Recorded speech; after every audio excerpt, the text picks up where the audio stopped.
एक तर इतक्या मोठ्या प्रमाणावर महिला आज या सगळ्या कार्यक्रमाला आपण निमंत्रित केलेले होते. आपण बघितलंय की सगळ्यांना आवाहन खूप मोठ्या प्रमाणावर केलेलं आहे.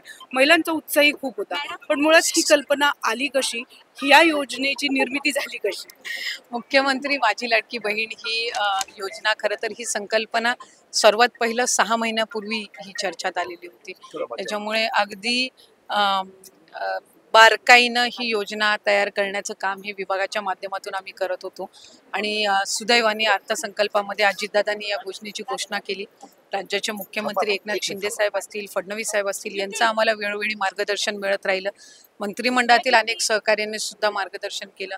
अनेक आमदार, खासदार जे लाभार्थी आहेत हे सुद्धा वेळोवेळी आम्हाला सूचना देत राहिले. आणि या योजनेचं एक वैशिष्ट्य असं आहे की याची जो शासन निर्णय आहे तो निर्गमित केल्यानंतर सुद्धा जसे जसे फीडबॅक्स येत गेले तसे तसे याच्यामध्ये ही सोयीस्कररित्या सोप्या पद्धतीनं सगळ्यांना अधिकाधिक लाभ घेता यावा हा प्रयत्न विभाग म्हणून आम्ही नेहमी करत राहिलो.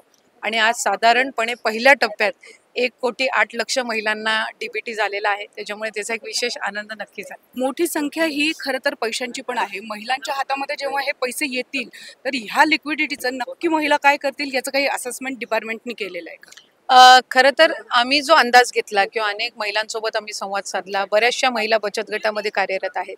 त्यांना असं वाटतं की त्यांच्या म्हणजे महिन्यातून एकदा जी ही सन्मान निधी वितरित होणार आहे याचं त्यांच्या बचत गटांना चालना देण्यासाठी पण उपयुक्त ठरेल. अनेक जणींना त्यांचे काही खाजगी म्हणजे त्यांचे स्वप्न असतात, काही नवीन एखादी वस्तू घ्यायची असते, काही असतं तर ते सुद्धा मिळत असतं. अनेक महिला म्हटल्या की ते त्यांच्या आरोग्यासाठी सुद्धा या निधीचा, सन्मान निधीचा वापर करतील. काहींनी मुलाबाळांचा उल्लेख केला.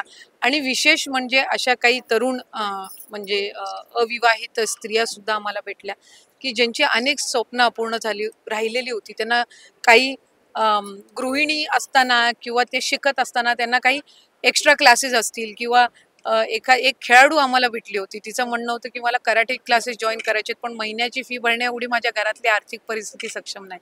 म्हटली ह्या 1500ने मी कराटेचे क्लासेस जॉईन करेन. सो अशा अनेक उदाहरणं आली.